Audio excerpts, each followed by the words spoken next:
International telecommunication union వాళ్ళు భారతదేశంలో వాళ్ళ ఏరియా ఆఫీస్ను లాంచ్ చేశారు. ఈ సందర్భంగా మన ప్రధాని మోడీ గారు భారత్ 6G విజన్ స్టేట్మెంట్ను రిలీజ్ చేశారు. ఇప్పుడిప్పుడే మనం 5G టెక్నాలజీ కొన్ని నగరాల్లో లాంచ్ అయింది. ఇప్పుడిప్పుడే వాటిని మనం ఆ టెక్నాలజీ యొక్క ఫలితాలని ఎంజాయ్ చేస్తున్నాం. ఈ టైంలో 5G టెక్నాలజీ రోల్ అవుట్ అయ్యి భారతదేశంలో 125 నగరాల్లో 6 నెలలు కూడా కాకముందే మనం 6G విజన్ స్టేట్మెంట్ని రిలీజ్ చేయటం చాలా గొప్ప విషయం అని చెప్పొచ్చు. అయితే 6Gకి సంబంధించి 2021లోనే మన డిపార్ట్మెంట్ ఆఫ్ టెలికమ్యూనికేషన్ సంబంధించి 6 టాస్క్ ఫోర్స్లు స్టార్ట్ అయ్యాయి. దాని గురించి రీసెర్చ్ కానీ, దాని భారతదేశంలో ఇంప్లిమెంటేషన్లో ఉన్న ఛాలెంజెస్ కానీ, వీటన్నిటికి సంబంధించి 6 టాస్క్ ఫోర్స్లు. ఈ టాస్క్ ఫోర్స్ వాళ్ళు ఇచ్చిన రిపోర్ట్ ఆధారంగా మనం భారత్ 6G అనే ఒక విజన్ స్టేట్మెంట్ను రిలీజ్ చేసుకున్నాం అనమాట. ఈ భారత్ 6G విజన్ స్టేట్మెంట్ 2023 నుంచి 2030 మధ్యలో అంటే 2030 నాటికి 6G పూర్తి స్థాయిలో రోల్ అవుట్ అయ్యేటట్టు చేస్తుందన్నమాట.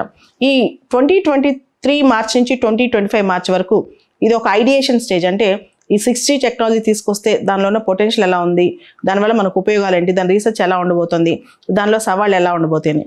దాని తర్వాత 2025 నుంచి 2030 వరకు 6G కంప్లీట్గా కమర్షియల్ లాంచ్ చేస్తే మనకి ఏ విధంగా దానికి సంబంధించి ఎలా బెనిఫిట్స్ ఎలా ఉంటాయి, దానికి సంబంధించి ఈకోసిస్టమ్ ఎలా డెవలప్ చేయాలి, దానికి సంబంధించి ఆపరేషన్స్ ఎలా చేయాలి, వీటన్నిటికీ ఈ 5 years స్పాన్ని ఉపయోగిస్తారు. సో ఫైనల్గా 2030లో కమర్షియల్కి అఫీషియల్గా రోల్ అవుట్ చేయబోతారనమాట. ఇది థాట్. అసలు ఈ మొత్తం మనం చూస్తే ఈ వైర్లెస్ కమ్యూనికేషన్ టెక్నాలజీ అనేది మన దేశంలో మనం గమనిస్తే 1990s బిగినింగ్లో స్టార్ట్ అయింది. తొలినాళ్లలో 1990s అప్పుడే మనకి ఈ గ్లోబలైజేషన్, ఎల్పిజి, ఇదే టైంలో ఈ 1G అనే టెక్నాలజీ ప్రతి 10 సంవత్సరాలకు ఒకసారి ఒక్కొక్క జనరేషన్ మనం ముందుకెళ్తూ ఉన్నాం అనమాట. ఒక్కొక్క తరం ముందుకెళ్తున్నాం ఈ టెలికమ్యూనికేషన్స్, వైర్లెస్ టెలికమ్యూనికేషన్ టెక్నాలజీలో. 1990s స్టార్టింగ్లో మనం చూస్తే 1G టెక్నాలజీ, అదే 1990s చివరిలో కల్లా 2G టెక్నాలజీ, ఇయర్ 2000కి వచ్చేసరికల్లా మనం 3G టెక్నాలజీ, 2010 కల్లా మనకి 4G టెక్నాలజీ. 2020 బిగినింగ్లో డెవలప్డ్ కంట్రీస్లో, ముఖ్యంగా సాంకేతికంగా బాగా ఫాస్ట్గా ఉన్న కంట్రీస్లో సౌత్ కొరియా కావచ్చు, జపాన్ కావచ్చు, ఇలాంటి దేశాల్లో 5G రోల్అవుట్ అయింది. మనం 5G కొంత ఆలస్యంగానే రోల్అవుట్ చేసుకున్నాం. 2022 అక్టోబర్లో మనం 5G రోల్అవుట్ చేసుకున్నాం. అఫీషియల్గా 125 నగరాల్లో మనం 5G సేవలు ఇప్పుడు పొందగలుగుతున్నాం. ఇప్పుడు 6G కనుక వస్తే మొత్తం ఇది టెలికాం రంగంలో ఒక విప్లవం అని చెప్పొచ్చు. అదేవిధంగా విజన్ స్టేట్మెంట్ ఇంత తొందరగా భారతదేశం లాంచ్ చేస్తుంది కాబట్టి ఇది కనుక రియాలిటీలోకి వస్తే మన దేశం ప్రపంచానికి ఒక ఆదర్శం అవుతుంది టెలికమ్యూనికేషన్ రంగంలో. ముఖ్యంగా 6Gకి ఇండియా లీడర్ అయ్యే అవకాశం కూడా కనిపిస్తోంది. ఇప్పటికే నార్త్ అమెరికాలో కెనడా, USA, అలానే Japan, south Korea, China, Europe, ఇలా చాలా దేశాలు 6G టెక్నాలజీకి సంబంధించి తమ విజన్ స్టేట్మెంట్స్ను బహిర్గతం చేశాయి. సౌత్ కొరియా అయితే 2026 కల్లా మేము 6Gని తీసుకొస్తామని కూడా ప్రకటించేసింది. ఈ సందర్భంగా వీటన్నిటిని కొంత ఆదర్శంగా తీసుకుని కూడా భారతదేశం తన విజన్ స్టేట్మెంట్ చెప్పిందని చెప్పొచ్చు. దీనికి సంబంధించి 6G టెక్నాలజీ రీసెర్చ్కి సంబంధించి ఆల్రెడీ మనం 10,000 కోట్ల రూపాయలతో కార్పస్ ఫండ్ కూడా మొన్న భారత్ 6Gలో ఏర్పాటైంది. మొత్తం 2030 కల్లా ఈ రీసెర్చ్ కానీ మొత్తం దీని ఆపరేషన్స్ని లాంచ్ చేసే వరకు చూసుకుంటే దాదాపు 63,000 crores 63,000 కోట్ల రూపాయలు ఖర్చు అవుతుందని అంచనా వేస్తున్నారు. 6G టెక్నాలజీ కనుక భారతదేశంలో సక్సెస్ అవ్వగలిగితే ఈ ఖర్చు పెద్ద హెవీ అమౌంట్ అయితే కాదు. ఎందుకంటే ఇది ఒకవేళ దీన్ని మనం యూటిలైజ్ చేసుకోగలిగితే. 6G వల్ల ప్రయోజనాలు విశ్లేషించే ముందు అసలు ఈ టెక్నాలజీ ఎలా ఎవాల్వ్ అయిందో ఒకసారి చూద్దాం. 1G ఫస్ట్ జనరేషన్ టెక్నాలజీ ఇందాక చెప్పినట్టు ఎర్లీ 1990s. ఇది ఎనలాగ్ టెక్నాలజీ బేసికల్గా. దీని స్పీడు 50 kbps ఉండేదన్నమాట. తర్వాత 2G టెక్నాలజీ లేట్ 1990s. ఇది డిజిటల్ టెక్నాలజీ. ఇది నారో బ్యాండ్. దీని స్పీడు 250 kbps ఉండేది. ఆ తర్వాత 3G టెక్నాలజీ 2001లోంచి ఇది అమల్లోకి వచ్చింది, లాంచ్లోకి వచ్చింది. ఇది డిజిటల్ టెక్నాలజీ. ఇది బ్రాడ్ బ్యాండ్. దీని స్పీడ్ 384 kbps. ఆ తర్వాత వచ్చింది 4G టెక్నాలజీ. ఇది 2010 సంవత్సరంలో రోల్అవుట్ అయింది. ఇది డిజిటల్ టెక్నాలజీకి సంబంధించి మొబైల్ బ్రాడ్బ్యాండ్ అనమాట. దీని స్పీడు 50 Mbps. తర్వాత 5G టెక్నాలజీ 2020 నుంచి ఈ ప్రపంచంలో ఇది చాలా పాపులర్ అయింది. ఇది డిజిటల్ టెక్నాలజీ. ఇది బ్యాండ్విడ్త్ యుబిక్యూటియస్ కనెక్టివిటీ, అంటే ఎక్కడి నుంచైనా ఎలా అయినా కనెక్టివిటీ చేసుకోవచ్చు అండి, ఉబిక్యూటియస్ కనెక్టివిటీ అనమాట. ఈ 5G టెక్నాలజీ దీని యొక్క స్పీడ్ 20 Gbps. తర్వాత రాబోయే 6G టెక్నాలజీ 2030 కల్లా వస్తని ఊహించుకుంటే ఇది డిజిటల్ టెక్నాలజీ. దీని బ్యాండ్విడ్త్ హైపర్ కనెక్టివిటీ అనొచ్చు మనం, ఇది హైపర్ కనెక్టివిటీ అనమాట. తర్వాత దీని స్పీడ్ అప్ టు 1 TB/s, ఇది చాలా important point. 6G technology speed up to 1 TB/s అనమాట. దీనిలో లేటెన్సీ పీరియడ్ చాలా తక్కువ ఉంటుంది, అంటే రియల్ టైం ఎగ్జాక్ట్గా ఇక్కడ నుంచి మనం ఏదైనా ఆపరేట్ చేసుకోవచ్చు అనమాట. హెలికాప్టర్ ఆపరేట్ చేసుకోవచ్చు, రియల్ టైంలో ఏదైనా ఆపరేట్ చేసుకోవచ్చు. Virtual class rooms, virtual reality, virtual visits, virtual tourism, అంటే మనం 3D టెక్నాలజీ ఇవన్నీ రెడీగా పెట్టేసుకుని విత్ ఇన్ సెకండ్ కూడా లేటెన్సీ పీరియడ్ లేకుండా, మిల్లీ సెకండ్ కూడా లేటెన్సీ పీరియడ్ లేకుండా అక్కడ ఉన్నట్టే మనం అన్నిటిని చూడొచ్చు.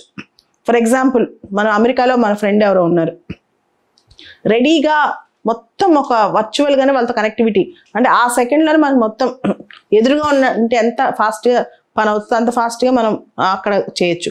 అదే ఒక క్లాస్ రూమ్లో ఒక టీచర్ క్లాస్ చెప్తున్నారు, దీంతో భవిష్యత్తులో ఒక 3Dలో క్లాస్ రూమ్లో మనం కూర్చున్నట్టే డైరెక్ట్గా లైవ్లో ఉన్నట్టే అనమాట, వితౌట్ ఎనీ లేటెన్సీ. ఇట్లా ఫర్ ఎగ్జాంపుల్ ఒక రైతుకి ఇది ఉపయోగపడుతుంది, ఒక మెడిసిన్ అంటే మనం ఒక మంచి మంచి సర్జరీస్ ఉంటాయి కదా, రోబో ఒక పక్కన సర్జరీ చేస్తుంటుంది, 6G టెక్నాలజీతో డాక్టర్ డైరెక్ట్ చేస్తుంటాడు వితౌట్ ఎనీ లేటెన్సీ. అస్సలు టైం అంటే డాక్టర్ అక్కడే ఉన్నట్టు చేస్తున్నంత ఫాస్ట్గా అంతే స్పీడ్తో పని జరుగుతూ ఉంటుంది అనమాట. ఇట్లా అన్ని విషయాలు, ఇండస్ట్రీసు, ప్రొడక్షను, ఫ్యాక్టరీసు, ఇది అది అని కాదు, ఎంప్లాయ్మెంట్లో ప్రతి దానిలో ఉపయోగపడుతుంది అనమాట 6G. ఎందుకంటే దీని లేటెన్సీ చాలా తక్కువ, డ్రైవర్లెస్ కార్స్ 5G కన్నా ఇంకా ఫాస్ట్గా అనమాట.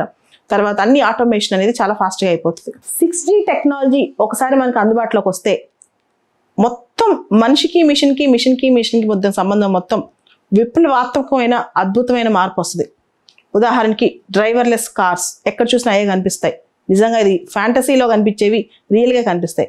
తర్వాత హోలోగ్రాఫిక్ కమ్యూనికేషన్స్, హోలోగ్రాఫిక్ రియాలిటీస్, అంటే ఒక మనిషి అక్కడ ఉండడు, ఒక పెద్ద CEO బోర్డ్ మీటింగ్ అటెండ్ అవ్వాలి, తను అక్కడ లేడు, ఎక్కడ అమెరికాలో ఉన్నాడు, కానీ ఆ 3D ప్రింటింగ్, ఆ 3D విజన్ టెక్నాలజీతో, 3D కంప్లీట్ విజన్ టెక్నాలజీతో ఆ వ్యక్తి అక్కడే ఉన్నట్టు, నిజంగా మీటింగ్ అటెండ్ అయ్యేటట్టు ఒక విజన్ క్రియేట్ అయిపోద్ది అనమాట. ఆ వ్యక్తి నిజంగా అక్కడ ఉన్నట్టే, ఇన్ పర్సన్ అక్కడ ఉండకపోవచ్చు ఫిజికల్గా, కానీ ఆ టెక్నాలజీలో అలానే కనపడతాడు. అదే హోలోగ్రామ్ టెక్నాలజీ అనమాట. ఇది కూడా చాలా చాలా కొత్త టెక్నాలజీ రాబోతుంది. ఇది 6Gతో సాధ్యం అనమాట. దాంతోపాటు ఈ హెల్త్, ఈ మెడిసిన్, ఇలా చాలా లాభాలు. దాంతోపాటు internet of things, industrial revolution 4.0, కేవలం ఒక రిమోట్తో మనం ఫ్యాక్టరీ మొత్తం ఆపరేట్ చేసుకోవచ్చు, అన్ని రియల్ టైం అనమాట. తర్వాత దీనిలో హైపర్ కనెక్టివిటీ అనేది చాలా కీవర్డ్.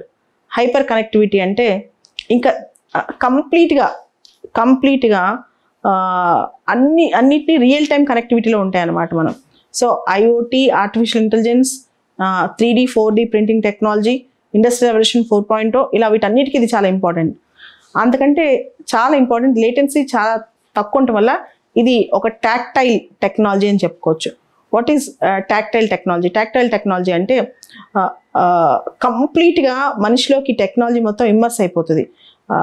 ఇది ఒక ఇన్ఫర్మేషన్ ఆరిజిన్కి, ఇన్ఫర్మేషన్ రిసీవింగ్కి అస్సలు టైం గ్యాప్ ఉండదు అనమాట. అస్సలు టైం గ్యాప్ ఉండదు, అంటే జస్ట్ ఒక మిల్లీ సెకండ్లోనే మనకు ఇన్ఫర్మేషన్ మొత్తం వస్తుంది, అంటే ఇన్ఫర్మేషన్ మన చేతిలో ఉన్నట్టు ఉంటుంది అనమాట. తర్వాత ఈ టెక్నాలజీలో ఏంటంటే ఇంతకుముందు మనం వేరబుల్ అంటే ఇయర్ పాడ్స్ పెట్టుకునో లేకపోతే వాచెస్ పెట్టుకునో ఇవన్నీ ఉండే. ఇప్పుడు టెక్నాలజీ మనిషిలోకి ఇమ్మర్స్ అయిపోద్ది. ఇమ్మర్స్ అవటం అంటే మనిషి ఎమోషన్స్ని బట్టి, మనిషి కోరికలను బట్టి మనిషికి ఏం కావాలో అన్నీ జరిగిపోతూ ఉంటాయి అనమాట.